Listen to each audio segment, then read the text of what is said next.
Hello, എല്ലാ കൂട്ടുകാർക്കും പുതിയൊരു വീഡിയോയിലേക്ക് സ്വാഗതം. അപ്പോൾ എന്തൊക്കെയാണ് നാട്ടിലെ വിശേഷങ്ങൾ? നാട്ടിൽ നല്ല മഴയൊക്കെ അല്ലേ? അപ്പോൾ ഇന്ന് വിളിച്ചപ്പോൾ അമ്മ പറഞ്ഞു മഴ കുറച്ച് കുറഞ്ഞു നിൽപ്പുണ്ട്, ഇടയ്ക്കൊന്ന് 2 പ്രാവശ്യം ചാറി, വെയിലൊക്കെ വന്നിട്ടുണ്ട് എന്ന് പറഞ്ഞു. അത് വലിയൊരു ആശ്വാസമാണല്ലോ, വെള്ളം താഴാനും വെള്ളം കൂടത്തില്ലല്ലോ, അപ്പോൾ അതൊക്കെ ഒരു വലിയ ആശ്വാസമല്ലേ. അപ്പം നല്ല കാറ്റാണ് നാട്ടിലല്ലേ. കാറ്റിൽ നമ്മുടെ അവിടെയും കമുകൊക്കെ പിഴുതു വീണു എന്ന് പറഞ്ഞു. മഹാഗണി അങ്ങനെ മരങ്ങളൊക്കെ പറമ്പിൽ നിന്ന മരങ്ങളൊക്കെ പിഴുതു വീണു എന്നൊക്കെ പറഞ്ഞ്. പിന്നെ അമ്മ കുറച്ച് കപ്പയും വാഴയൊക്കെ കണ്ടിട്ടുണ്ടായിരുന്നു, അതെല്ലാം പോയി എന്ന് പറഞ്ഞ്. അപ്പം എന്താ ചെയ്യുക അല്ലേ, ന്യൂനമർദ്ദവും കാലാവസ്ഥ വ്യതിയാനമൊക്കെ അല്ലേ. അപ്പോൾ എല്ലാവരും സേഫായിട്ടിരിക്കുക. മാക്സിമം കുട്ടികളെയൊക്കെ ഈ തോട്ടിലോട്ടും വെള്ളക്കെട്ടിലോട്ടും ഒക്കെ ഇറക്കാതിരിക്കുക മാക്സിമം. പിന്നെ കാറ്റ് വരുന്ന സമയത്ത് നമ്മൾ മാക്സിമം പുറത്തിറങ്ങാതിരിക്കുക. ന്യൂസിലൊക്കെ കാണാറുണ്ട് മരം വീണ് ആളുടെ ദേഹത്തൊക്കെ വീണു എന്നും ഒരാൾ മരിക്കുകയൊക്കെ ചെയ്തു, അങ്ങനെയൊക്കെ ന്യൂസ് കണ്ടിട്ടുണ്ട്. അപ്പോൾ എല്ലാവരും കുറേ നമ്മൾ സേഫായിട്ടിരിക്കുക. കാലാവസ്ഥ വ്യതിയാനം നമുക്കൊന്നും ചെയ്യാൻ പറ്റില്ലല്ലോ, തടയാനും പറ്റുന്നൊന്നും അല്ലല്ലോ. അപ്പോൾ എല്ലാവരും സേഫായിട്ടിരിക്കുക, എല്ലാവരും ഹാപ്പി ആയിട്ടിരിക്കുക. വെള്ളം കയറുന്ന സ്ഥലങ്ങളൊക്കെ ആണെങ്കിൽ എല്ലാവരും സേഫായിട്ട് മാറുക, വെള്ളം കയറുന്നതിന് മുന്നായിട്ട് തന്നെ. അപ്പം എല്ലാവരും ദൈവം അനുഗ്രഹിക്കട്ടെ, എല്ലാവരും സേഫായിട്ടിരിക്കുക. അപ്പോൾ പുതിയൊരു വീഡിയോയിലേക്ക് എല്ലാവർക്കും സ്വാഗതം. അപ്പോൾ ഇന്നത്തെ വിശേഷം എന്തൊക്കെയാണെന്ന് നോക്കാവേ. രാവിലെ തന്നെ അടുക്കളയിലെ പരിപാടിയിലേക്ക് കയറി. അപ്പോൾ ഇത് എങ്ങനെയുണ്ട് എൻ്റെ കൊട്ട? നമ്മുടെ നാട്ടിലെ കൊട്ട പോലല്ല, പക്ഷെ ഒരു ഭംഗിയുണ്ടല്ലോ, നമുക്ക് ഫ്രൂട്ട്സൊക്കെ വെക്കാനൊക്കെ പറ്റും. പക്ഷെ ഞാനിത് യൂസ് ചെയ്യുന്നത് മെയിൻലി ഇടയ്ക്ക് ഫ്രൂട്ട്സൊക്കെ വെക്കാൻ വേണ്ടി എടുക്കാറുണ്ട്. പിന്നെ കിച്ചണിൽ ഇപ്പോൾ ഇവിടെ വെച്ചേക്കുന്നത് സോൾട്ടും ഉപ്പിൻ്റെ ഭരണിയും എണ്ണയും ഓയിലൊക്കെ വെച്ചേക്കുന്നത്, പിന്നെ ഒരു ടിഷ്യൂവിൻ്റെ ബോക്സും വെച്ചിട്ടുണ്ട്, അങ്ങനെ യൂസ് ചെയ്തേക്കുന്നത്. ഇപ്പോൾ ഞാൻ ഇടയ്ക്ക് പക്ഷേ ഇതുപോലെ മാങ്ങ കിട്ടുമ്പോഴത്തേക്കൊക്കെ വെറുതെ ഷോ കാണിക്കാൻ വേണ്ടി എടുക്കാറുണ്ടേ. ഇത് നമ്മൾ സാധനം മേടിക്കാൻ പോയപ്പോഴത്തേക്ക് നല്ല കുഞ്ഞു മാങ്ങ ഉണ്ട്, ഒരുപാട് കുഞ്ഞൊന്നുമല്ല, ഇതിലും കുഞ്ഞു മാങ്ങയായിരുന്നു നേരത്തെ മാമ്പഴപ്പുളിശ്ശേരി വെച്ചിരുന്നത്. ഇതുപോലത്തെ ചെറിയ മാങ്ങ കാണുമ്പോഴത്തേക്കേ മാമ്പഴപ്പുളിശ്ശേരി എൻ്റെ മനസ്സിലോടി വരിക. അപ്പോൾ ഒന്നും നോക്കിയില്ല, ഒരു 5 എണ്ണം എടുത്തിട്ടുണ്ടേ. നല്ല മണം ഉണ്ടായിരുന്നു, സെയിം നമ്മുടെ നാട്ടുമാവിൻ്റെ മണം. നാട്ടുമാങ്ങ ഭയങ്കര മണമാണല്ലോ. അപ്പം ഞാനത് ഇടയ്ക്കിടയ്ക്ക് മണപ്പിച്ചുകൊണ്ടിരിക്കുക. എനിക്ക് നാട്ടുമാങ്ങയുടെ മണം ഭയങ്കര ഇഷ്ടമാണ്. അപ്പോൾ ഞാനതൊക്കെ നന്നായിട്ടൊന്ന് കഴുകി എടുത്തിട്ടുണ്ട്. എന്നിട്ട് കുറച്ച് നേരം ഒന്ന് വെള്ളത്തിലിട്ട് വെച്ച്, കാരണം ഇവിടെ വരുമ്പോഴത്തേക്ക് എന്തൊക്കെയോ മരുന്നൊക്കെ തളിച്ചിട്ടായിരിക്കുമല്ലോ വരുന്നത്. അപ്പോൾ കുറച്ച് നേരം ഒന്ന് വെള്ളത്തിലൊക്കെ ഇട്ട് വെച്ച്, പിന്നെ തൊലിയൊക്കെ റിമൂവ് ചെയ്തിട്ട് കറിയൊക്കെ എടുത്തത്. അപ്പോൾ അതിന് മുമ്പ് ഇടയ്ക്ക് അതൊക്കെ ഒന്ന് മാറ്റി വെച്ച് ബ്രേക്ക്ഫാസ്റ്റൊക്കെ കഴിഞ്ഞു, ഉണ്ടായിരുന്ന പാത്രങ്ങളൊക്കെ ഒന്ന് പെട്ടെന്ന് തന്നെ ഒന്ന് ക്ലീൻ ചെയ്ത് വെക്കുകയൊക്കെ ചെയ്തു. അങ്ങനെ ഉച്ചക്കത്തേക്കുള്ള പരിപാടിയിലേക്ക് പോവാണ്. അപ്പോൾ രാവിലെ തന്നെ ഞാൻ ബ്രേക്ക്ഫാസ്റ്റൊക്കെ കഴിഞ്ഞ് വേഗം തന്നെ ക്ലീനിങ് ഒക്കെ കഴിഞ്ഞിട്ടേ ചോറൊക്കെ വെച്ചിരുന്നു. ബ്രേക്ക്ഫാസ്റ്റ് ഉണ്ടാക്കിയ സമയത്ത് തന്നെ ചോറ് വെച്ചിരുന്നു. അപ്പോൾ ചോറൊക്കെ ഒന്ന് അടച്ചിടണം. ഞാൻ ഇതിനകത്ത് വലിയ വെയിറ്റൊന്നും ഇല്ല കേട്ടോ, കുറച്ച് ചോറല്ലേ. അപ്പോൾ അത് ഇങ്ങനെ പിടിച്ചെനിക്ക് അടച്ചിടാൻ ഈസി, വലിയ വെയിറ്റ് ഇല്ല.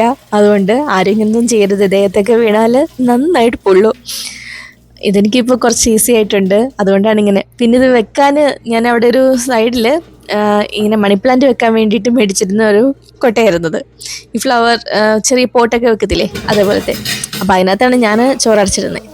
പിന്നെ ഉണ്ടായിരുന്ന കല്യാണി ഇവിടുന്ന് ഭയങ്കര വാചകം അടിച്ചുകൊണ്ടിരിപ്പുണ്ട്. അമ്മ എന്താ സ്പ്രങ്കി അങ്ങനെ പറഞ്ഞു, സ്പ്രങ്കി ഇങ്ങനെ പറഞ്ഞു. ആളിങ്ങനെ ചുമ്മാ കാർട്ടൂണിൻ്റെ കഥകളൊക്കെയാണ് ഈ വന്ന് പറയുന്നത്. എന്തായാലും അതൊക്കെ നേരം പോക്കിന് നല്ലതാണല്ലോ, അവൾക്കും ഒരു സന്തോഷമാകും, എനിക്കും അവൾ കഥകൾ പറയുന്നത് കേട്ടിരിക്കാൻ പറ്റുമല്ലോ.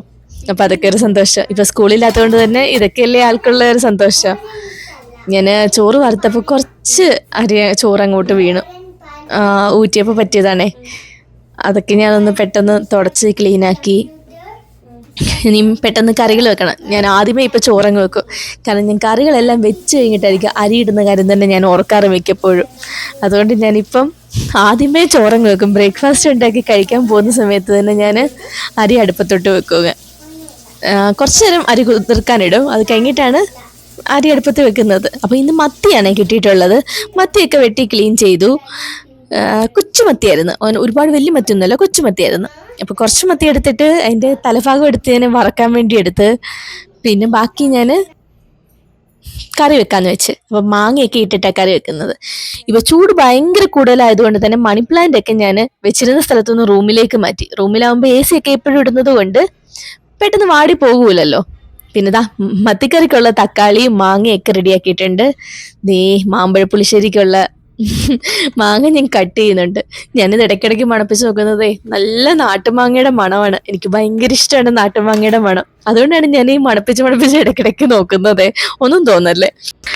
അപ്പോൾ ദേ മാങ്ങയുടെ തൊലിയൊക്കെ വേഗം തന്നെ മാറ്റുന്നുണ്ട്. ഈ തൊലി കളഞ്ഞിട്ട് വേണമല്ലോ നമുക്ക് കറി വെക്കാൻ.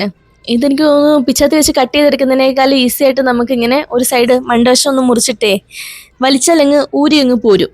അത്രയ്ക്ക് ഈസി ആയിട്ട് വരും. പക്ഷെ എനിക്ക് തോന്നുന്നു ഈ മാങ്ങ കുറച്ചുകൂടെ ഒന്ന് പഴുക്കാനുണ്ടായിരുന്നു എന്ന് തോന്നുന്നു. എന്നാലും ഓക്കെ ആയിരുന്നു കേട്ടോ, നല്ല മധുരമൊക്കെ ഉണ്ടായിരുന്നു. എന്നാലും ഇതിലും മധുരമായിരുന്നു ആദ്യം കിട്ടിയൊരു കുഞ്ഞു മാങ്ങ ഉണ്ടായിരുന്നു. ഒരു നാരങ്ങയുടെ വലിപ്പം ഉണ്ടായിരുന്നുള്ളൂ. അത് ഭയങ്കര ടേസ്റ്റ് ആയിരുന്നു അത് മാങ്ങക്കറി വെച്ചപ്പോഴത്തേക്ക്. അപ്പോൾ ഞാൻ മീൻകറിക്കുള്ള എല്ലാം അരിഞ്ഞു വെച്ചിട്ടുണ്ട്. അതുപോലെ മാങ്ങ അടുപ്പത്ത് വെച്ചു.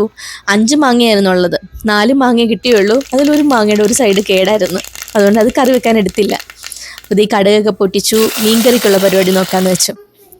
അപ്പോഴത്തേക്ക് എൻ്റെ മാങ്ങ വെന്ത് കിട്ടിയിട്ടുണ്ടായിരുന്നു. ആ സമയത്ത് തന്നെ പെട്ടെന്ന് തന്നെ രണ്ടും ഒന്നിച്ച് തന്നെയാണ് ചെയ്യുന്നത്. മീൻകറിയും മാങ്ങക്കറിയും എല്ലാം ഒന്നിച്ച് തന്നെയാണ് വെക്കുന്നത്.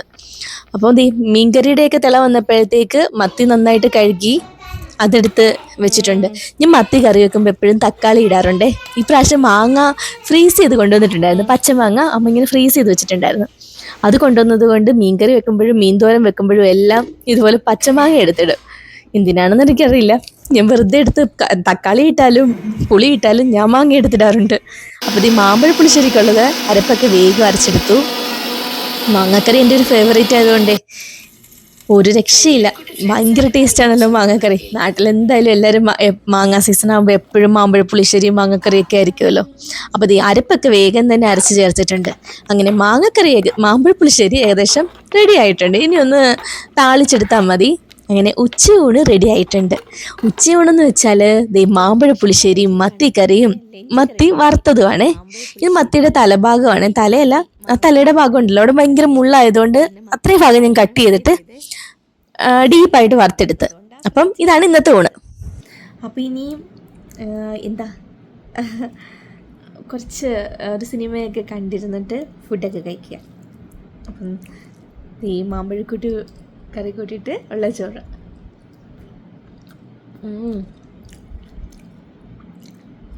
ശരിക്കും മാമ്പഴക്കറി ഉണ്ടെങ്കിൽ അത് മാത്രം മതി ചോറ് വയ്ക്കാൻ. അത്രയ്ക്ക് ടേസ്റ്റാണ് മാമ്പഴക്കറി.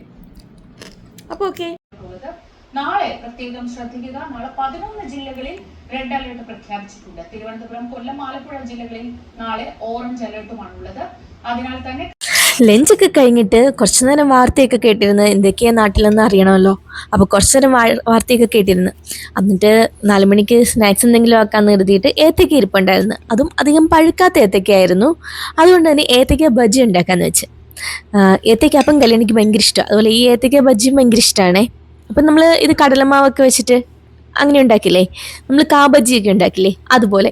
അപ്പം ഞാൻ അതിന് വേണ്ടിയിട്ട് ഏത്തക്കയൊക്കെ ചെറുതായിട്ട് കട്ട് ചെയ്തെടുത്ത് ബജ്ജി ഉണ്ടാക്കാമെന്ന് വെച്ച്. ബജ്ജിയും ഒരു കട്ടൻ ചായയൊക്കെ കുടിച്ചിരിക്കാമെന്ന് വെച്ച്.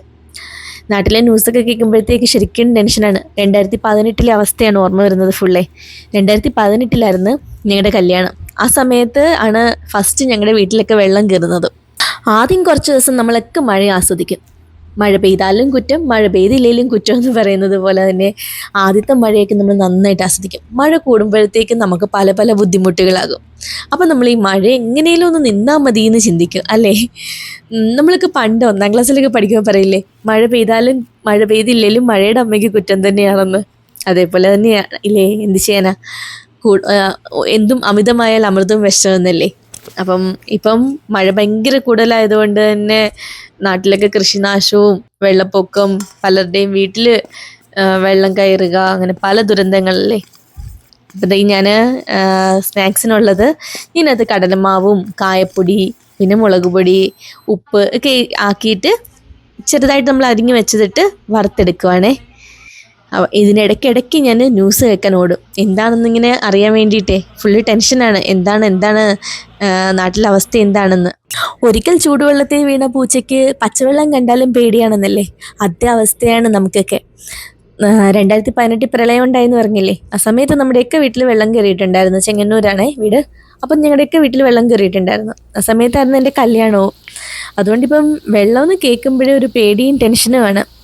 എന്താ കേറുവോ, വെള്ളം കേറുവോ എന്നൊക്കെ. അങ്ങനെയൊക്കെ ആലോചിച്ചിരുന്ന് എൻ്റെ ഒരു ബജ്ജി കരിഞ്ഞിട്ടുണ്ട്. എന്നാലും കുഴപ്പമില്ല. ബാക്കി ബജ്ജിയൊക്കെ നന്നായിട്ട് തന്നെ മുറിച്ചെടുത്തു. പിന്നെ കുറച്ച് എഗ്ഗ് ബജ്ജിയും കൂടി ഉണ്ടാക്കാമെന്നൊക്കെ കരുതിയിട്ട് എഗ്ഗ് ബോയിൽ ചെയ്യാനായിട്ട്. ഇങ്ങനെ ഓരോ ന്യൂസ് കാണുമ്പോഴത്തേക്ക് ഓരോരോ ടെൻഷനാണല്ലോ നമുക്കൊന്നും ചെയ്യാൻ പറ്റില്ലല്ലോ. 2018 അവസ്ഥ ഇത് തന്നെയായിരുന്നു. നമ്മൾ ഒട്ടും പ്രതീക്ഷിക്കാതായിരുന്നു വീട്ടിലേക്ക് വെള്ളം വന്നതല്ല. അങ്ങനെ കാപ്പിയൊക്കെ കുടിച്ചു. കല്യാണിക്കൊരു മാങ്ങ എടുത്തത് ആള് കഴിക്കാൻ, അതുകൊണ്ട് അതിനകത്ത് ഉപ്പും മുളകും ഒക്കെ പുരട്ടിട്ട് ഞാൻ തന്നെ കഴിച്ച്.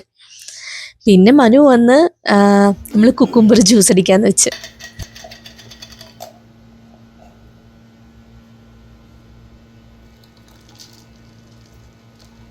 ഹണി ഇങ്ങനെ മിക്സ് ആവുമോ? ആ സ്പൂണിൽ മണ്ടയ്ക്കോട്ട് എടുത്ത് കണ്ടോ, ഹണി മിക്സ് ആവത്തില്ല. അയ്യപ്പാ,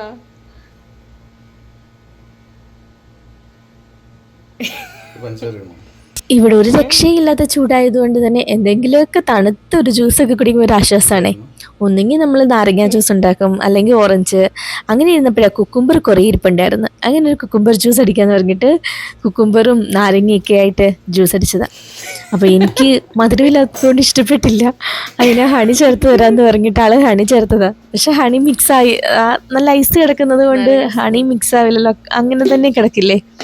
പിന്നെ കുറച്ച് പഞ്ചസാരയൊക്കെ ഇട്ട് അങ്ങനെ ഞങ്ങൾ ജ്യൂസൊക്കെ കുടിച്ച് നാട്ടിലെ വിശേഷങ്ങളൊക്കെ പറഞ്ഞിരുന്നു.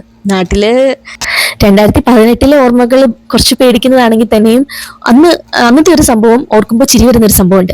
ചേച്ചിയൊക്കെ ദുബൈയിലായിരുന്നു. അങ്ങനെ ചേച്ചിയൊക്കെ വീട് വെച്ച് ഇവിടെ താമസം തുടങ്ങിയ ടൈമാണ്. അവർ മുളക്കഴിയായിരുന്നു. അപ്പം അവിടെ കുറച്ച് ഹൈറ്റിലായതുകൊണ്ട് വെള്ളം കയറില്ലല്ലോ. ചേച്ചിയൊക്കെ നാട്ടിൽ ദുബൈയിൽ വന്നുകൊണ്ട് തന്നെ മഴയൊക്കെ ഭയങ്കരമായിട്ട് ആസ്വദിക്കുകയാണ്.